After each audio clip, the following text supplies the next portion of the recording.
My son wrote me a text message that changed everything. Don't expect me to take care of you in old age. I have my own life and family.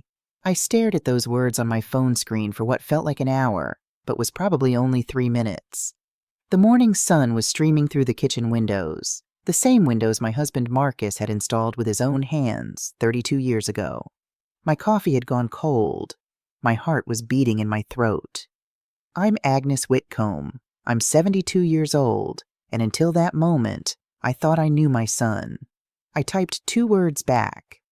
Okay, then I called my attorney. Before I tell you what happened next, you need to understand what I'd built.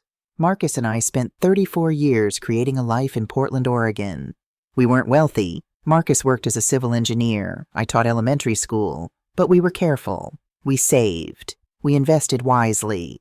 We paid off our mortgage 10 years early. When Marcus died 5 years ago from a sudden heart attack at 67, he left me everything: the house, his pension, our investment portfolio. $1.8 million total. Not a fortune, but enough to live comfortably, enough to leave something meaningful behind.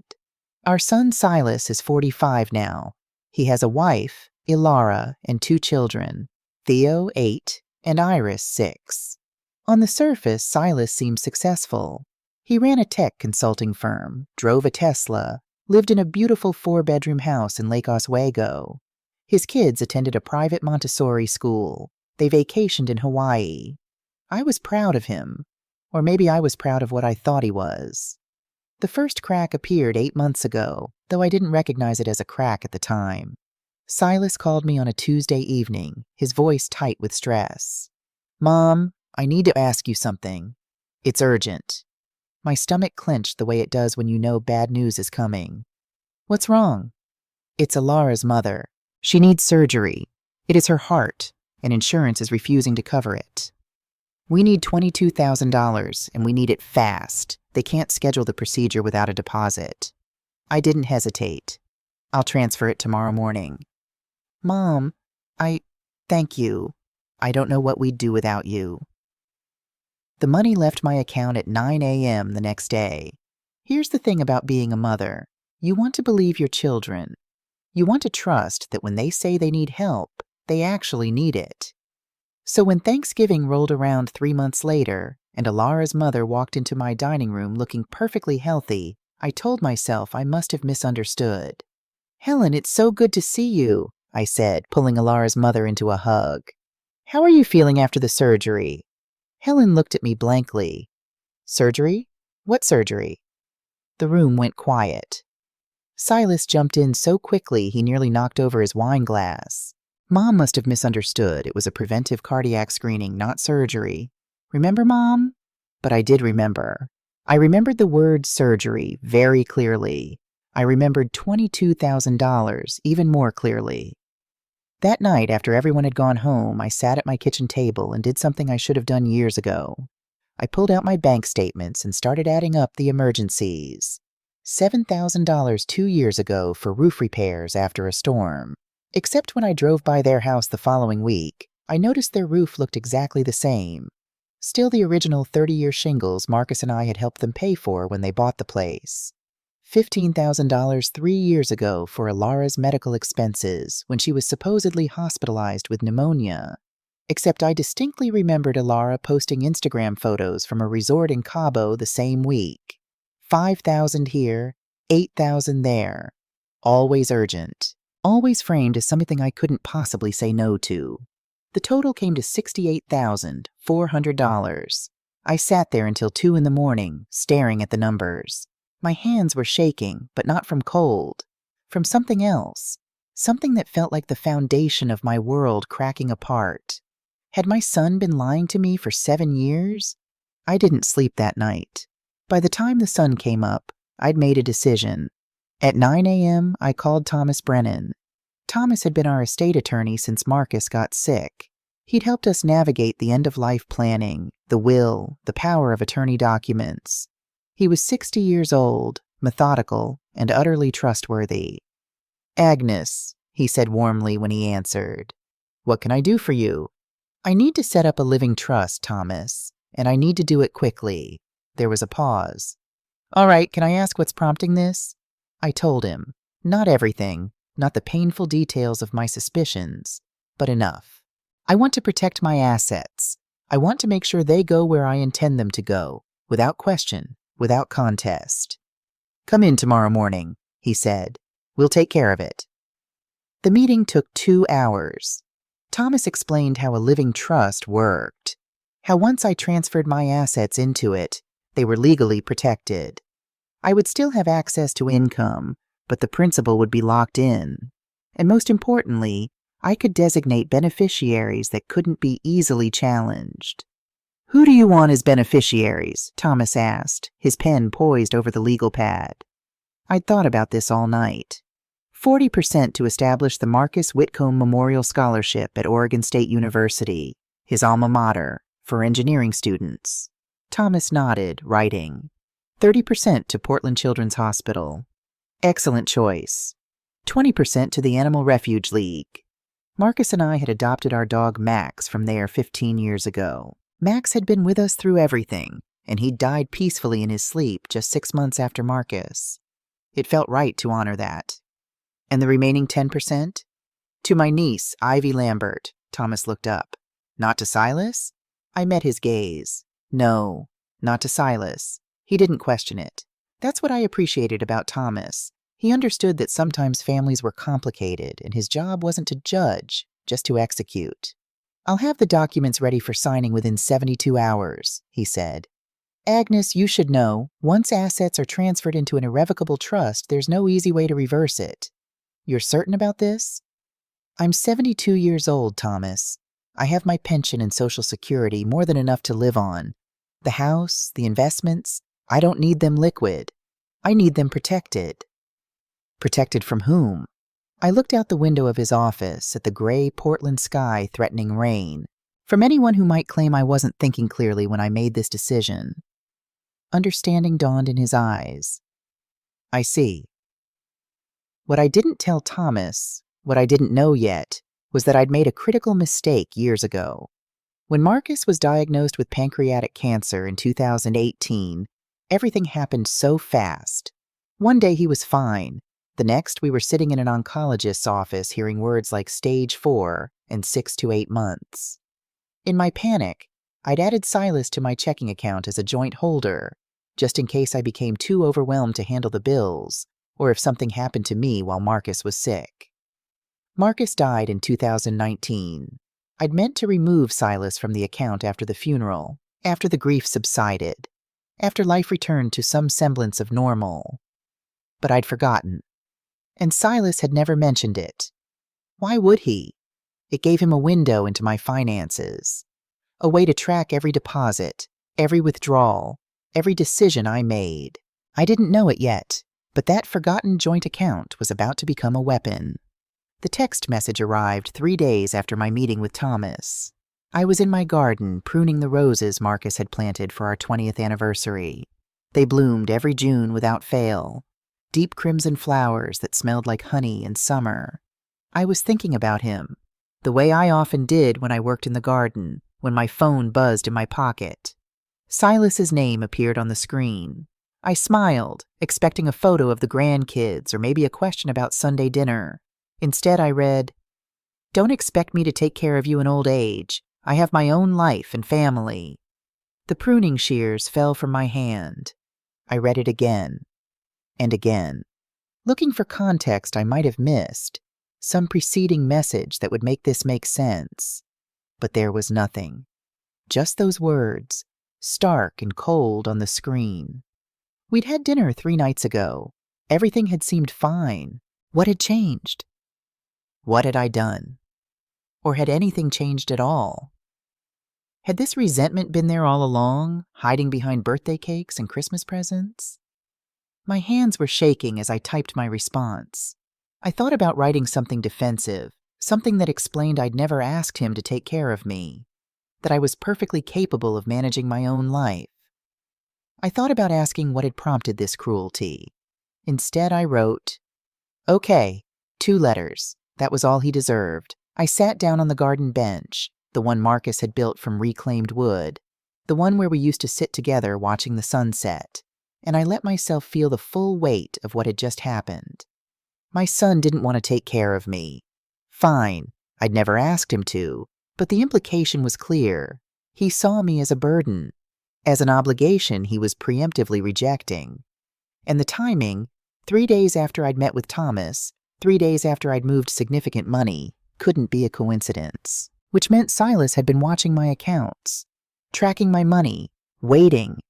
The hurt was sharp and immediate, like a knife between my ribs.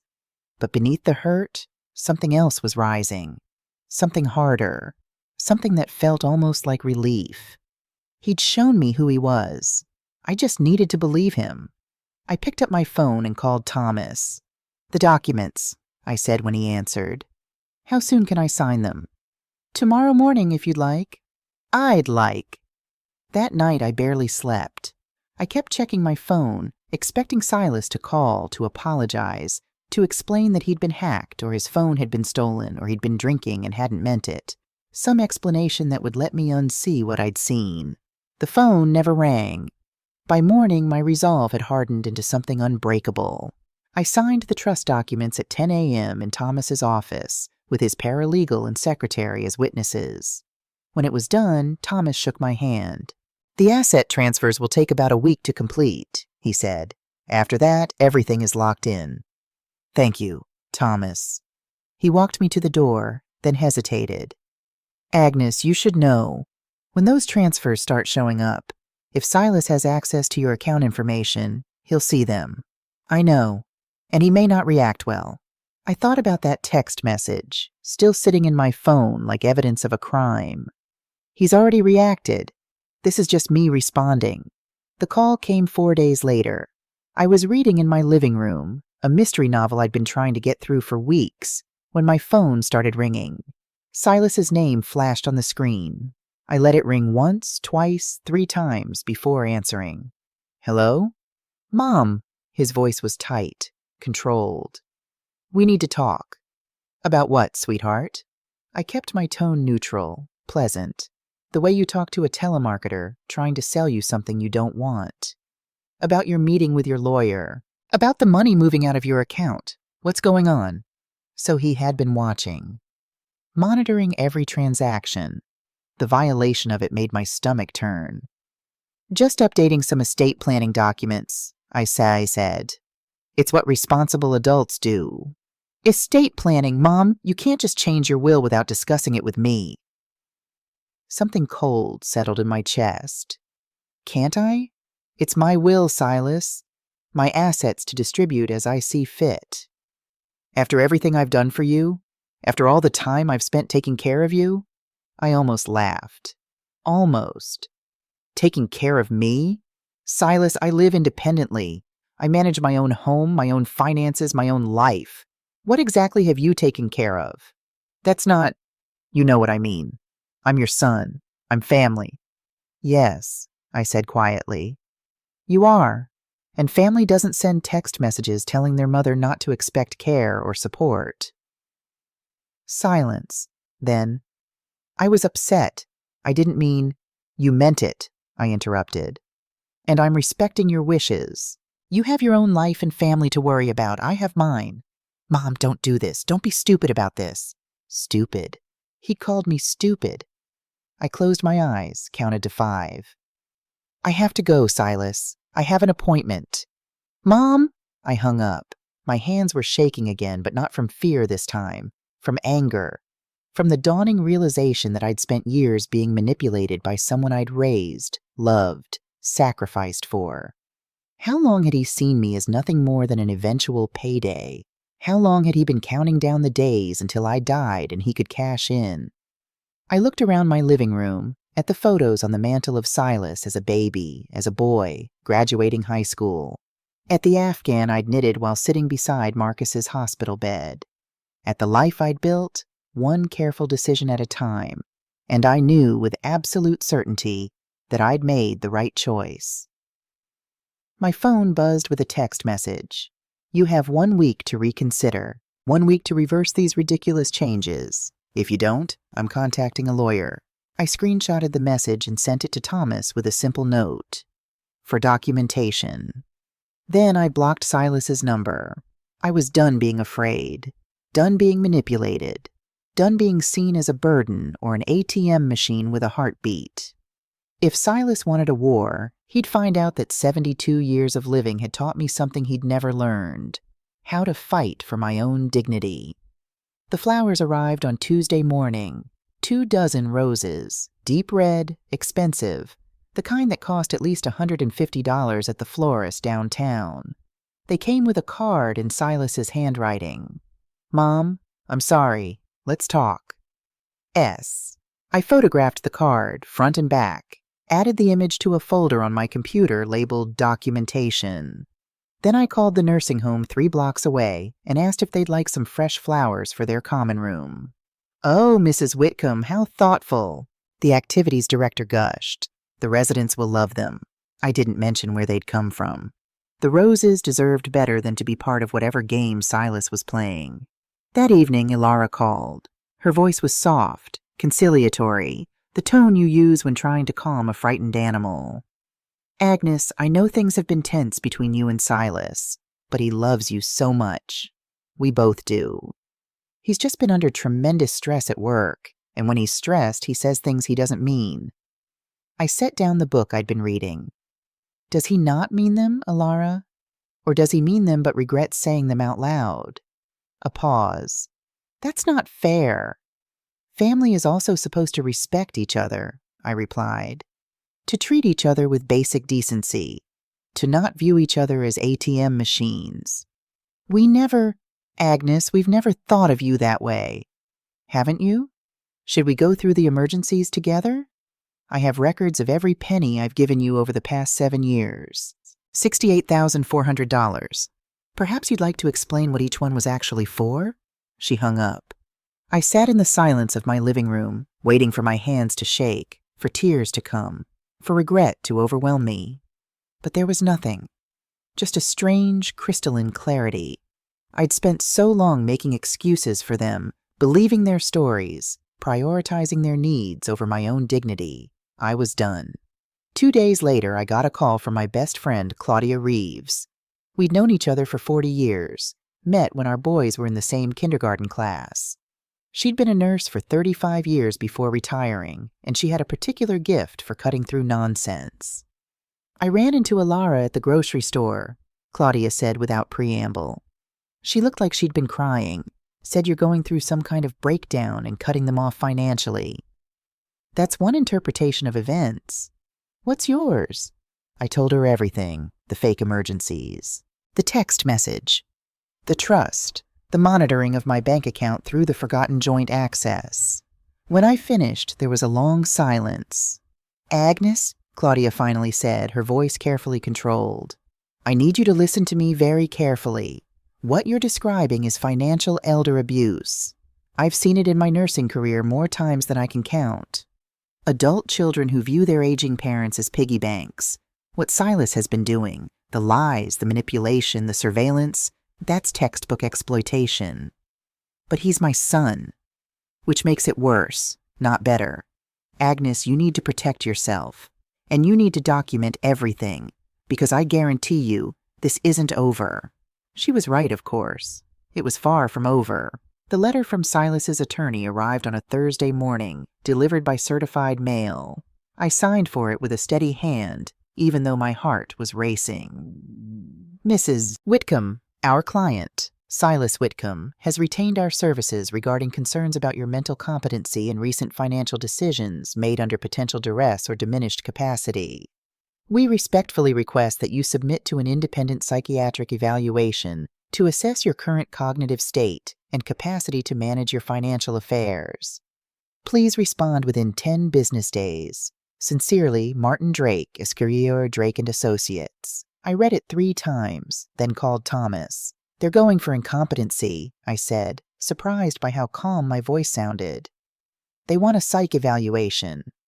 "Let them," Thomas replied, and I could hear the satisfaction in his tone. "Agnes, you're one of the sharpest people I know. You pass any evaluation they throw at you, and their case collapses completely. But we need to be strategic. Agree to the evaluation, but insist on selecting the psychiatrist from a court-approved list. We control the process. Won't that look defensive? No, it looks like you have nothing to hide, which you don't. Within a week, I was sitting in a sunlit office across from Dr. Patricia Okafor, a forensic psychiatrist who specialized in elder competency evaluations. She was Nigerian-American, 58 years old, with kind eyes and an absolutely unshakable professional demeanor. "Mrs. Whitcomb," she said, "I want you to understand that this evaluation is completely neutral. I'm not working for your son or for you. I'm working to determine the facts. Do you understand?"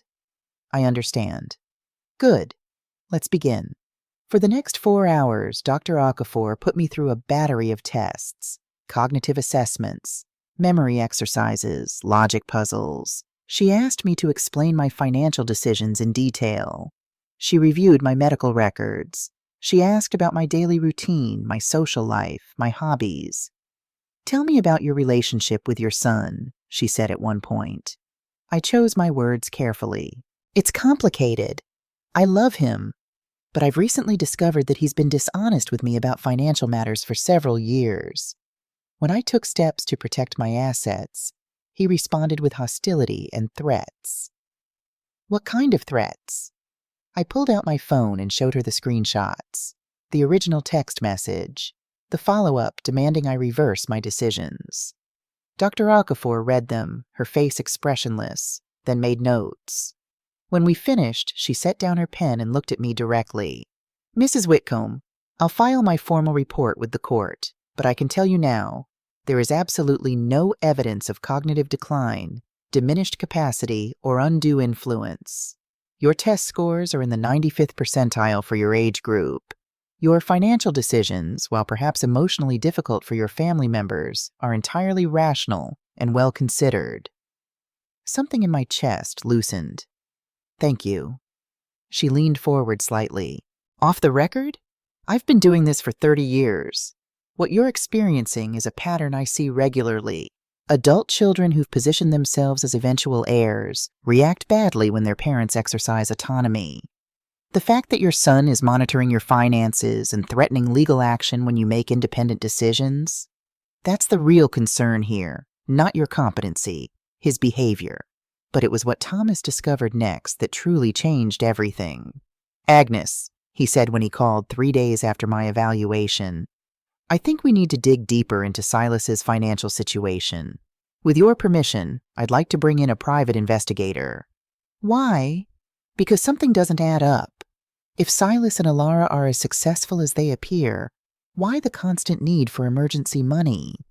Why the desperation when you protected your assets?" I thought about their house in Lake Oswego, the Tesla, the private school tuition. "You think they're not as financially stable as they seem?" "I think they might be leveraged to the hilt. And if that's true, it changes the narrative. It's not just greed, it's desperation. And desperate people are dangerous." I authorized him to hire Jack Rosewood, a retired FBI agent who specialized in financial investigations. Within 2 weeks, Jack had compiled a report that made my blood run cold. We met in Thomas's office on a gray Monday morning. Jack laid out the documents on the conference table like evidence at a crime scene. "Mrs. Whitcomb, your son is drowning in debt. His tech consulting business has been losing money for 3 consecutive years. He's maxed out 7 credit cards. Total balance of $87,000. He took out a second mortgage on his house in 2022, borrowed $200,000. The Tesla? Leased, not owned. Same with Alara's Mercedes." I stared at the papers. "How is this possible? They seem so successful?" Jack gave me a grim smile. "That's the point. They've been living a lifestyle they can't afford, maintaining appearances. But here's where it gets interesting." He slid 3 more documents across the table. "These are loan agreements from specialty lenders, companies that offer what they call estate loans or inheritance advances. Essentially, people borrow money using their expected inheritance as collateral." My hands went numb. "How much?" $340,000. Total, from 3 different lenders. The room tilted. $340,000 borrowed against my death? Yes, ma'am. The loan applications are quite detailed. They listed your assets, your age, your health status. There's even an actuarial estimate. They calculated your life expectancy at 8 to 12 years. Thomas was watching my face. Agnes, are you all right?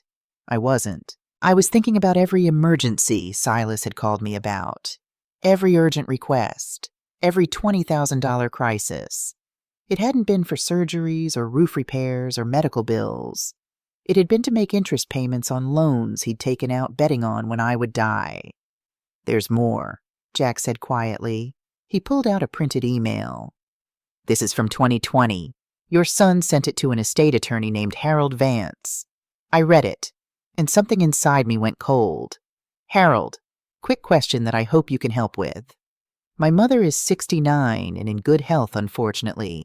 I've been reading about Medicaid spend-down strategies and life estate deeds. Are there legal ways to expedite the transfer process? She's becoming difficult about money, and I'm concerned about her competency, but she's too sharp for a clear diagnosis. Hypothetically, what would need to be documented to move things forward? Best, Silas Whitcomb. The attorney's response was terse. I cannot and will not advise on this matter. What you're suggesting borders on exploitation. Please do not contact me again regarding this issue. I read the email 3 times, then 4. The words blurred. Agnes? Thomas's voice seemed to come from very far away. He wrote this 3 years ago, I whispered. 3 years. He's been planning this since Marcus was barely cold in the ground. I'm so sorry, Jack said. But this is actually good news for your case. This email, combined with the estate loans, demonstrates a pattern of financial exploitation. If this goes to court, I want to press charges, I interrupted. Financial exploitation of an elderly person. That's a crime, isn't it? Thomas and Jack exchanged glances. It is, Thomas said carefully. In Oregon, it's a felony if the amount exceeds $10,000. With the documentation we have, the DA would likely prosecute. But Agnes, you need to think about what that means. Silas could face 5 years in prison. Theo and Iris would grow up with their father incarcerated. My grandchildren. I'd been so focused on my own betrayal that I'd almost forgotten the innocent casualties in all of this. They're already growing up with a father who's a liar and a manipulator, I said. But no criminal charges. I won't do that to Theo and Iris. Then what do you want to do? Thomas asked. I thought about it for a long moment, about the little boy who'd held my hand on his first day of kindergarten, about the teenager who'd cried on my shoulder when his high school girlfriend broke his heart, about the man who'd stood beside me at his father's funeral and promised, "We'll get through this together, Mom." Where had that person gone? Or had he ever existed at all? I want him to know that I know, I said finally. I want him to understand exactly what he's lost and why. And I want it documented so if he ever tries to claim I acted irrationally or vindictively, the record will show the truth. Thomas nodded. I'll draft a letter. We'll have it delivered by process server so there's proof of receipt. The letter took 3 days to compose. Thomas helped me strike the right tone. Not emotional, not vindictive, just factual. A clear accounting of what I knew and what would happen next. Silas and Alara, I am now in possession of complete financial records documenting the following. 1. Estate loans totaling $340,000 borrowed using my anticipated death as collateral. 2. False statements to lenders regarding my health and life expectancy. 3. Email correspondence from 2020 regarding methods to expedite my inheritance. 4. 7 years of fabricated emergencies resulting in $68,400 in transferred funds. 5. Surveillance of my banking activities through unauthorized access. I want to be clear about what happens next. I will not be providing you with financial assistance now or in the future. Your mortgage crisis, your debt, your financial choices, these are your consequences to manage. My estate plan remains unchanged. Upon my death, my assets will be distributed according to the terms of my irrevocable trust. You will receive nothing. However, I am not without compassion. Attached, you will find contact information for financial counseling services, bankruptcy attorneys, food assistance programs, family therapy resources regarding Theo and Iris. I have petitioned for court-ordered grandparent visitation rights. I will not allow you to weaponize my grandchildren. A mediator will contact you within 30 days. I leave you with one offer. If you genuinely apologize, not because you want something, but because you actually recognize the harm you've caused, and if you are willing to rebuild a relationship based on mutual respect rather than financial extraction, my door remains open. Not to my checkbook. To my heart. That decision is yours. Agnes Whitcomb. The letter was delivered on a Wednesday afternoon. I know because the process server called to confirm receipt. Silas had answered the door himself. I waited for the phone to ring, for the angry voicemails, for some explosive reaction. Instead, there was silence. Complete silence for 2 days. And then, on Friday evening, my doorbell rang. I checked the security camera I'd had installed the week before, another precaution Thomas had suggested. What I saw made my heart stop. Silas stood on my porch. Next to him was Alara, and behind them, holding the hand of a woman I didn't recognize, were Theo and Iris. They'd brought my grandchildren. I stood frozen in my entryway, my hand on the doorknob, understanding with crystal clarity what was about to happen. This was their nuclear option, their final play, and I had no idea if I was strong enough to withstand it.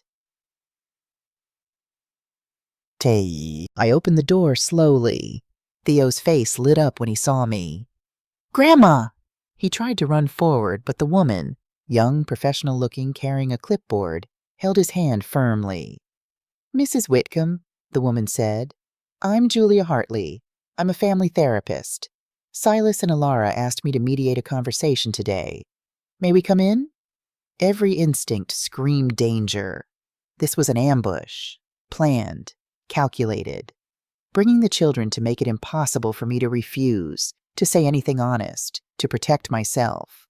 But Iris was looking at me with those huge brown eyes, Marcus's eyes, and I couldn't slam the door in her face. "I didn't agree to this," I said carefully. "I understand it's unexpected," Julia replied with a practiced smile. "But sometimes the best healing happens spontaneously. Silas is very concerned about the family dynamic, and I thought, 'Can I see your credentials, please?' Julia blinked. 'I'm sorry?' 'Your license. Your credentials. If you're a licensed family therapist in Oregon, you'll have documentation." She fumbled in her purse, pulled out a business card. I took it, examined it. The cardstock was cheap, the printing slightly blurred. And when I pulled out my phone and Googled her name plus licensed therapist Oregon, nothing. No results. "You're not licensed," I said quietly. "I'm a life coach with training in—" "You're not a therapist. You're a life coach, and Silas brought you here to manipulate me under false pretenses." Silas's face flushed red. "Mom, for God's sake, she's here to help. Get off my property. Now. All of you." "Mommy, why is Grandma mad?" Iris's voice was small, frightened. And that's when Alara made her move. She stepped forward and her voice dropped to something cold and sharp as a blade. "Fine. Let's stop pretending. Here's what happens next, Agnes. You will never see these children again. Never. We're moving to Austin next month. You can have your money, your precious control, your self-righteous dignity. But you'll die alone, wondering what Theo and Iris look like, what they're doing, whether they remember you at all." Silas added, his voice low and vicious. "We'll tell them you didn't want them, that you chose money over family. They'll hate you. They'll grow up thinking their grandmother was a bitter, selfish woman who abandoned them." My vision tunneled. My heart hammered so hard I thought I might actually be having a heart attack. They were using my grandchildren as hostages, as weapons, the two most innocent, precious people in this entire nightmare, and they were willing to hurt them, to damage them, just to get access to my bank account. Theo looked confused. "But Grandma loves us, right, Grandma?" I looked at my grandson, at his gap-toothed smile and his hopeful eyes, and I made a choice. I love you more than you can possibly understand, I said clearly. And because I love you, I won't let anyone, not even your parents, teach you that love comes with price tags. I looked at Silas. If you use those children as leverage, I will document it. I'll make sure every family court judge, every mediator, every therapist sees exactly what you're doing, using your children's emotional well-being as a bargaining chip for money. You wouldn't try me. Leave my property now, or I call the police for trespassing. For a moment, I thought Silas might actually lunge at me. His hands were clenched into fists. Ilara's face was twisted with rage. Julia, the fake therapist, was backing toward the car, clearly wanting no part of whatever was about to happen. Then Silas grabbed Iris's hand and Ilara grabbed Theo's, and they dragged both children, Iris crying now, Theo looking back over his shoulder, to their car. The doors slammed. The engine started. They were gone. I stood in my doorway, watching the taillights disappear down my street. Then I closed the door, locked it, walked to my bathroom, and vomited.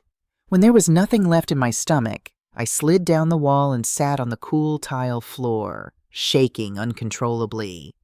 They were going to take my grandchildren away. They were going to poison Theo and Iris against me. And there was nothing I could do to stop them. Or was there? With trembling hands, I pulled out my phone and called Thomas. They threatened to take my grandchildren, I said when he answered. They brought them here, used them as props, and then said I'd never see them again unless I gave them money. Did you record this? No, but I have the security camera footage. Send it to me, right now. Agnes, this changes everything. What they just did, using minor children as leverage in a financial dispute, that's grounds for a family court intervention. I'm filing for emergency grandparent visitation rights first thing Monday morning. Can you do that? In Oregon? With evidence of parental alienation and emotional manipulation? Absolutely. They just made a catastrophic mistake.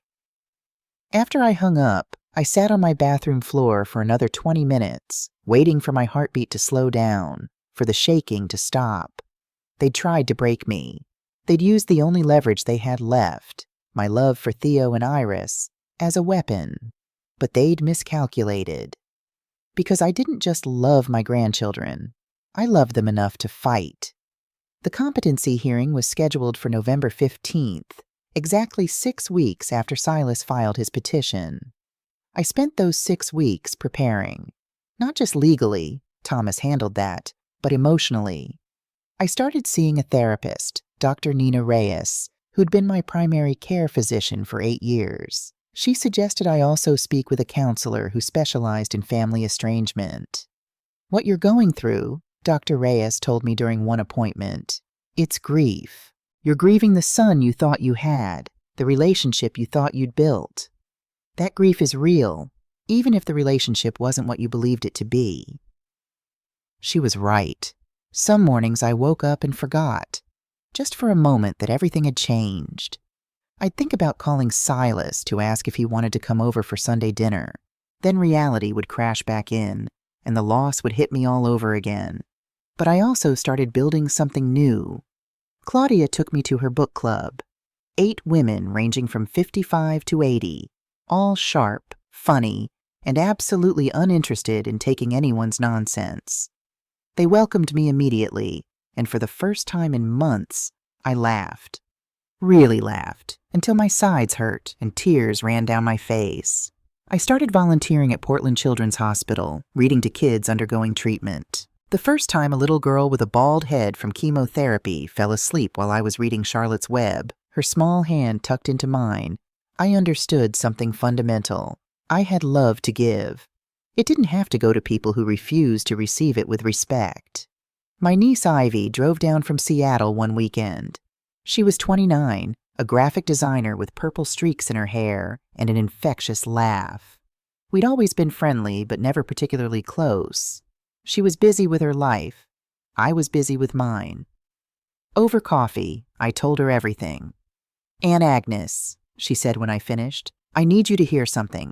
My mom, your sister, she always said you were the strong one in the family, the one who made things work. But she also said you had a blind spot when it came to Silas, that you'd make excuses for him that you'd never make for anyone else. She said that? She loved you. She was worried about you. And honestly, I think she'd be really proud of what you're doing now, standing up for yourself. It helped more than I could express.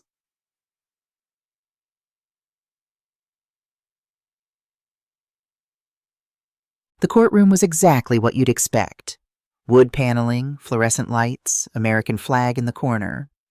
Judge Rebecca Thornton presided, a woman in her early 60s with steel gray hair and a no-nonsense demeanor that reminded me of my mother. Silas and Ilara sat across the aisle with their attorney, Martin Drake. He was the kind of lawyer you see in TV shows. Expensive suit, practiced smile, every hair in place. They didn't look at me, not once. Thomas sat beside me, a legal pad covered in notes in front of him. On the bench behind us sat Claudia, Ivy, and Dr. Reyes. My chosen family, there to support me. Martin Drake went first. Your Honor, he began, we're here today because of a concerning pattern of behavior from Mrs. Agnes Whitcomb. Over the past 3 months, she has made a series of rapid, uncharacteristic financial decisions without consulting her family. She has cut off contact with her only son. She has refused reasonable requests for mediation. And most troublingly, she has transferred her entire estate, assets worth approximately $1.8 million, into an irrevocable trust, naming strangers and institutions as beneficiaries while completely excluding her own child. He painted a picture of a confused widow, grief-stricken, isolated, making erratic choices under the influence of an attorney with his own financial interests. We're not here to punish Mrs. Whitcomb, Drake continued, his voice oozing false compassion. We're here to protect her, to ensure that she has the support and oversight necessary to make sound decisions in her remaining years. I felt Thomas tense beside me, but he didn't object. We'd discussed this. Let them make their case. Let them build their narrative. Then we'd dismantle it, piece by piece. Drake called Ilara to the stand first. She looked perfect, as always. Conservative dress, minimal makeup, her blonde hair pulled back in a neat bun. She dabbed at her eyes with a tissue before she even started speaking. Ilara, Drake said gently, can you describe your relationship with Agnes? It's been wonderful. For 20 years, she's been like a second mother to me. We had dinner together every week. She was so involved with Theo and Iris. We couldn't have asked for a better grandmother. And has that changed recently? Completely. She became paranoid, accusatory. She claimed we'd lied to her about needing money, but we've always been honest. Every penny she gave us went exactly where we said it would. She's not herself anymore. She's confused, and it breaks my heart. The tissue came out again. Judge Thornton watched impassively.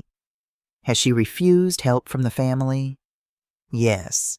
We've tried to have conversations, to understand what's happening, but she shuts us out. She even threatened to call the police when we brought the children to see her, her own grandchildren. Drake nodded sympathetically. No further questions. Thomas stood slowly.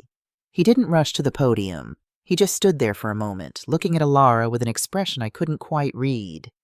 Mrs. Whitcomb, he finally said, and I noticed he used my last name, not Ilara's first name, subtly distancing them. You testified that every penny Agnes gave you went exactly where you said it would. Is that correct? Yes. So the $22,000 from last March, that went to your mother's heart surgery? Yes. Well, it was more of a preventive. Your mother is Helen Bridgeport, correct? Age 68, lives in Beaverton. Yes. Thomas pulled out a document. This is a statement from Helen Bridgeport, notarized 3 days ago.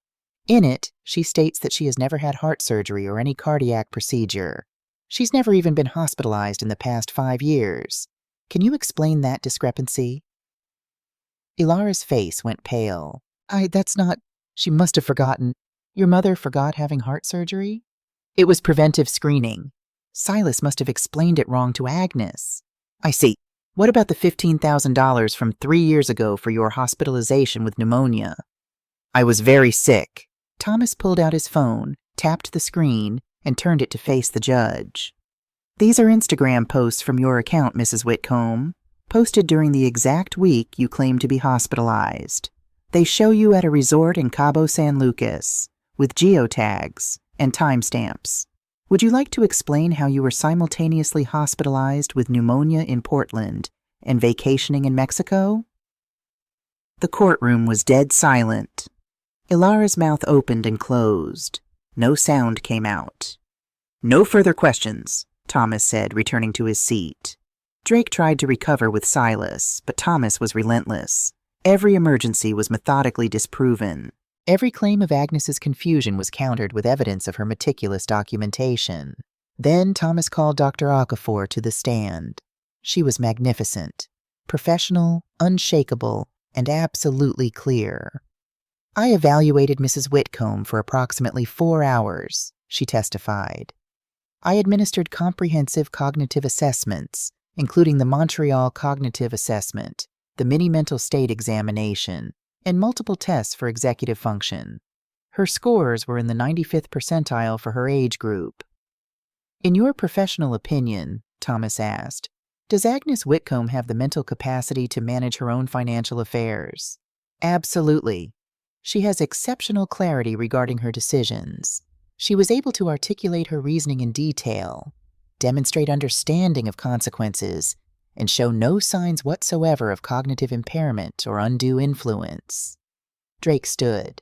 But isn't it unusual for a mother to completely disinherit her only child? Doesn't that suggest some kind of impairment? Dr. Okafor turned to face him directly. Unusual? Perhaps. But unusual is not the same as incompetent.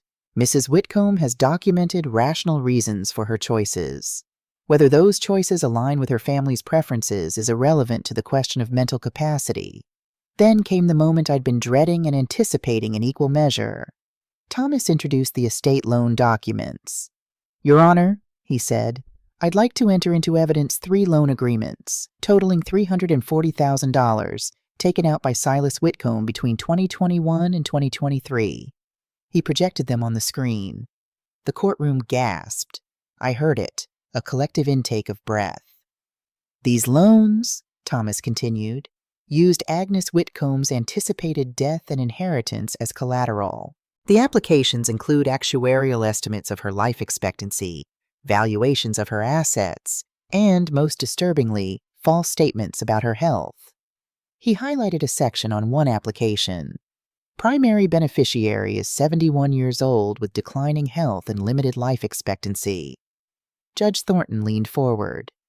Mr. Drake, did your client borrow money using his mother's death as collateral? Drake was sweating now. Your Honor, that's a separate financial matter. Yes or no? The loans are legal. That's not what I asked. Yes or no? Silas stood up suddenly. Yes, I took out loans. I had business expenses and the banks required collateral, and I used my expected inheritance. That's not illegal. But you told the lenders your mother was in declining health, Judge Thornton said. Is that true? Silence. Dr. Reyes stood from the gallery. Your Honor, may I speak? I'm Agnes Whitcomb's physician of 8 years. The judge nodded. Mrs. Whitcomb is in exceptional health. She has no significant medical conditions. She runs 3 miles regularly. Her last physical showed cardiovascular health comparable to someone 15 years younger. The statement that she's in declining health is categorically false. Judge Thornton turned back to Silas. Her expression was ice. So you lied to lenders to secure loans based on when your mother would die. And now you're in this courtroom arguing that she's incompetent because she discovered your deception and protected her assets. That's not... We needed the money. My business was struggling, and she has more than enough. Enough! The judge's voice cracked like a whip. I've heard enough. She flipped through the documents in front of her, then looked up. This is among the most brazen attempts at financial exploitation I've witnessed in 20 years on the bench. Mrs. Whitcomb has demonstrated exceptional clarity, sound judgment, and appropriate self-protection in the face of systematic deception by her own child. She turned to me. Mrs. Whitcomb, Has anyone coerced you into your financial decisions? No, Your Honor. Are you aware of the consequences of an irrevocable trust? Completely aware. Do you wish to make any changes to your estate plan? No, Your Honor. My plan is exactly as I want it. The gavel came down. Petition for guardianship is denied. Mrs. Whitcomb is clearly of sound mind and has every right to manage her estate as she sees fit. Furthermore, I'm ordering a family court evaluation regarding grandparent visitation rights. Using minor children as leverage in a financial dispute is completely unacceptable. Another strike of the gavel. We're adjourned. 10. In the hallway outside, Silas grabbed my arm. You've ruined me, he hissed. Are you happy now? You've destroyed your own son. Thomas stepped between us immediately. Mr. Whitcomb, remove your hand from my client. Now. Silas let go, but his face was contorted with rage. When you're old and sick and dying alone, don't come crying to me. I looked at him, really looked at him, and felt something shift inside me.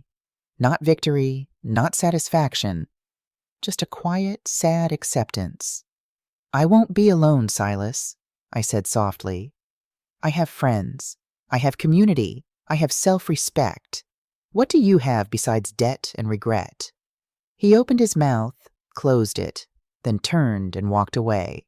Elara followed, her heels clicking on the marble floor. I watched them go, and Claudia put her arm around my shoulders. You did it, she said. Then why does it hurt so much? Because love and loss can exist at the same time. You're allowed to grieve what you thought you had, even while protecting yourself from what it actually was. 6 weeks later, an envelope arrived in my mail. Not certified, just regular post. Inside was a notice from Wells Fargo. Notice of default on the property owned by Silas and Elara Whitcomb. 4 missed mortgage payments. Foreclosure proceedings initiated. They'd listed me as an emergency contact years ago and never removed it. I sat at my kitchen table, staring at the notice. They were losing their house. My grandchildren were losing their home. Part of me, the mother part, the part that had raised Silas and kissed his scraped knees and celebrated his victories, wanted to call the bank, to make the payments, to save them. But I thought about Theo and Iris, about what I'd be teaching them if I bailed their parents out again. That manipulation works, that threats work, that you can treat people horribly as long as you're family. Instead, I called Thomas. I want to do something, I said, not for Silas, for the children. What did you have in mind? Can we set up an educational trust, something that becomes available when Theo and Iris turn 18, for college, trade school, whatever they choose? How much? I thought about it. 50,000, each, enough to give them a real start, but they can't access it early, and Silas and Elara can never touch it. I'll draw up the papers. Then I did something else. I wrote a letter, not to Silas, but to my grandchildren, to be opened when they turned 18. Dear Theo and Iris, by the time you read this, you'll be adults. I hope you've had good lives, full of love and opportunity. I hope your parents have been present and kind. I hope you've been happy. You may have questions about why our relationship changed when you were young. Your parents may have told you stories about me, that I was selfish, that I chose money over family, that I didn't love you. None of that is true. I loved you so much that I refused to teach you that love could be bought or sold. I loved you so much that I wouldn't let anyone, not even your parents, use you as weapons. I loved you so much that I wanted you to grow up in a world where boundaries were respected and manipulation didn't work. Everything I did so I could be here for you. Not as a bank account, not as a bargaining chip, but as your grandmother. I don't know if we'll have rebuilt a relationship by the time you read this. I hope so. But if we haven't, I want you to know, my door was always open. My heart was always yours. And I never, ever stopped loving you. Grandma Agnes P.S. Enclosed you'll find documentation of everything that happened, not to turn you against your parents, but so you can understand the full truth. You deserve that. I sealed the letter and gave it to Thomas to hold with the trust documents. 2 years passed. The competency hearing had made local news. Not because of me, but because estate loans were becoming a bigger problem than anyone realized. A journalist from the Portland Tribune called asking for an interview. I declined, but the story ran anyway. Local woman fights back against financial elder abuse. The Marcus Whitcomb Memorial Scholarship funded its first 3 recipients. I met them all at an award ceremony at Oregon State, Daniela, Marcus Jr., and Chen. Brilliant kids, first-generation college students, all studying engineering like Marcus had. Daniela gave a speech that made me cry. This scholarship means I don't have to choose between my education and helping my family pay rent. It means someone believed in me before I even met them. Mrs. Whitcomb, thank you for investing in strangers. Some of us needed that more than you'll ever know. Afterward, she hugged me. You're like the grandmother I never had. You're like the grandchild I stopped, but she understood. The hospital garden was dedicated in the spring. A therapeutic space for pediatric patients, with raised beds where kids could plant vegetables and flowers. The plaque read, "The Marcus Whitcomb Healing Garden, in memory of a man who built with his hands and loved with his whole heart." I planted a rose bush there, a cutting from the roses Marcus had planted in our own garden, deep crimson flowers that smelled like honey in summer. My life was full. Claudia and I traveled to the coast once a month. The book club became my Tuesday night ritual. I took a painting class at the community college and discovered I had a knack for watercolors, mostly landscapes, mostly from memory. Our old house. The view from the hiking trail Marcus and I used to walk. The beach where we'd scattered his ashes. One painting, of Marcus working in his workshop, sunlight streaming through the window, sold at a local gallery for $500. I donated the money to the domestic violence shelter. I was 74 years old, and I was happy. Not the uncomplicated happiness of ignorance, but the hard-won contentment of someone who'd fought for her own dignity and won.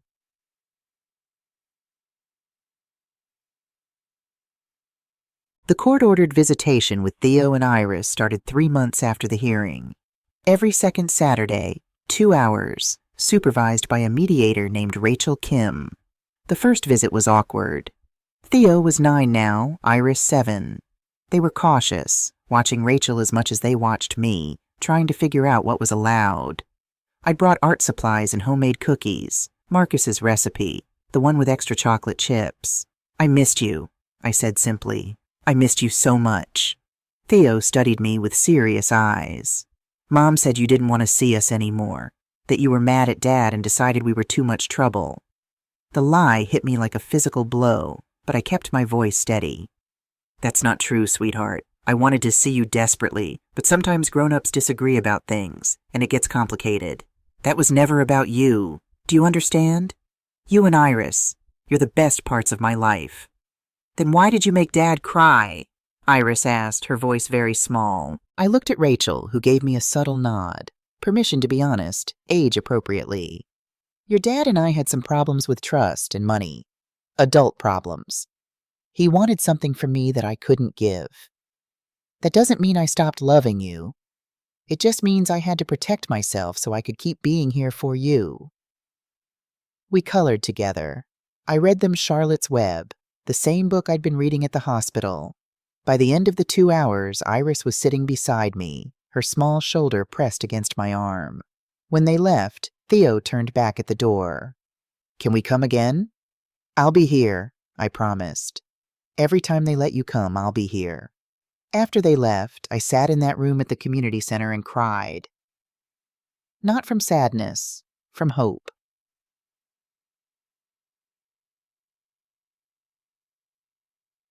Then, 2 years and 3 months after the hearing, my doorbell rang on a Tuesday evening.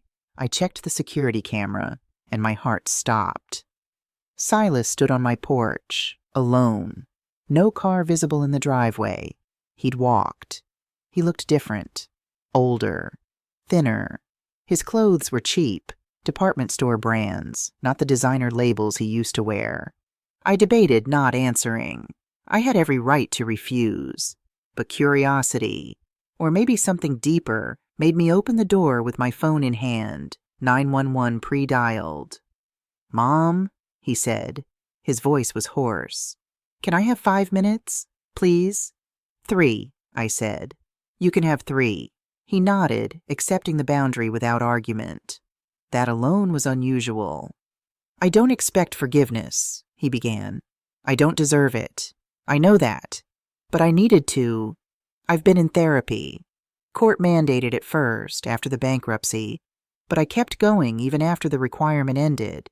And my therapist made me do this exercise where I had to write down every time I exploited you."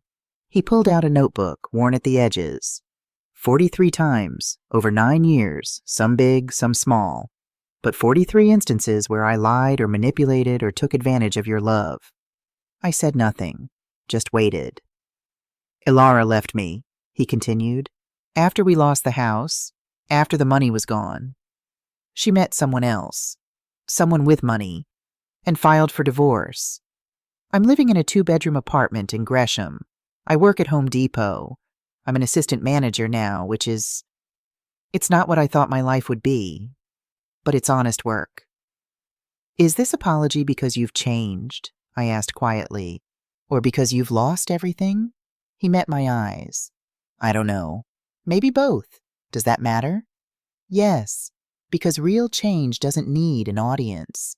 Real change happens in the dark, when no one's watching." He nodded slowly.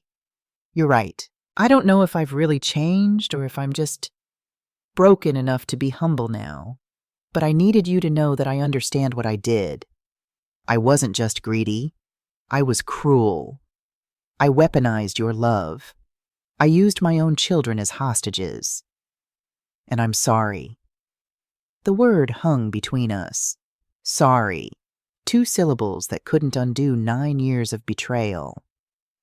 "The trust is irrevocable," I said. "That won't change." "I know. But," I continued, surprising myself, "you can join us for the supervised visits. Theo and Iris need their father. Not my son, not my heir. Their father. Can you be that?" Tears spilled down his face. "I'm trying to be. I've been sober 14 months. I coach Theo's soccer team. I read to Iris every night. I'm there. Really there for the first time maybe ever. Then you can come to the visits. But Silas, if you ever use those children as leverage again, if you ever try to manipulate me or them, you're done. Do you understand?" "I understand." He turned to leave, then stopped. "Mom, thank you for not giving up on them even when you gave up on me." "I never gave up on you," I said softly. "I gave up on being your victim. There's a difference." And 3 years later, I turned 77. Theo was 16 now, a sophomore in high school. He'd called me directly, from his own phone, not supervised, and asked if he and Iris could come over for my birthday. "What does your father say?" I asked. "He said it's my choice, that I'm old enough to decide for myself." They came on a Saturday afternoon. Silas dropped them off but didn't come in. We'd agreed on boundaries, and he respected them. He'd text when he was picking them up. We made Marcus's favorite meal together, pot roast with carrots and potatoes.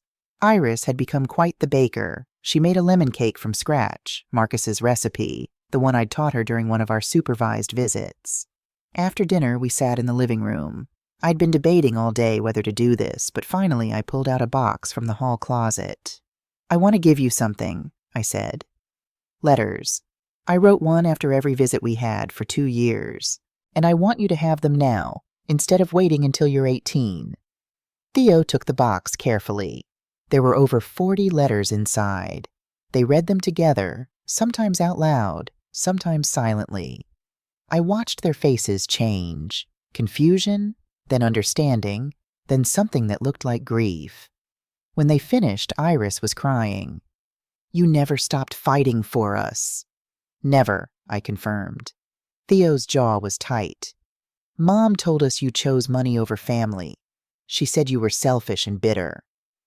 "I chose self-respect," I said, "and I chose to be the kind of grandmother who taught you that love shouldn't hurt."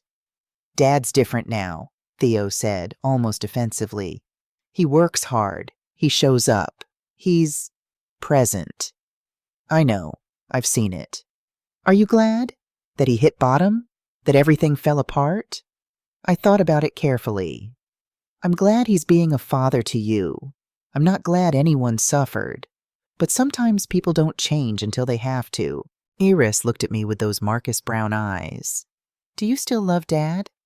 I love the man he's trying to become, I said. I don't know if I'll ever trust him again.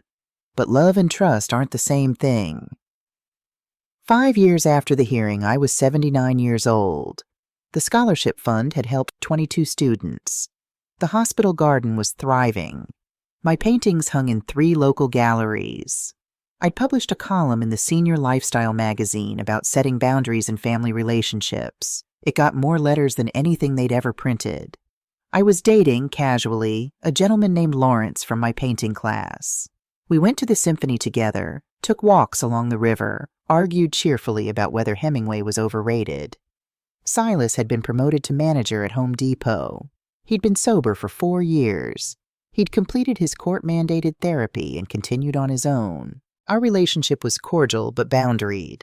Monthly coffee meetings where he asked about my life first, where money was never mentioned. He was trying. Not perfectly, not without setbacks, but genuinely trying. And then one day, Thomas called with an unusual request.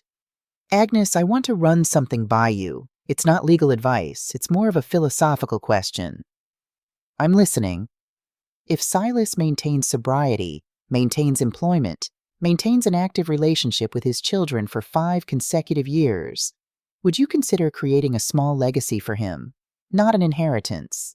A second chance fund. Maybe $50,000. Accessible only if he meets those conditions. I was quiet for a long moment. Why are you asking this? Because I've watched him change. I can't tell you if it's real or permanent. No one can. But I've seen real effort.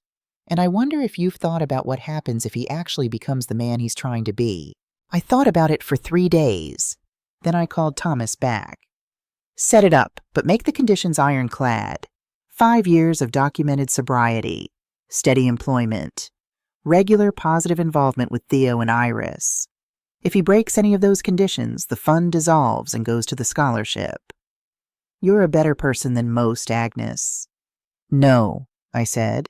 I'm just a person who learned the difference between enabling and hope.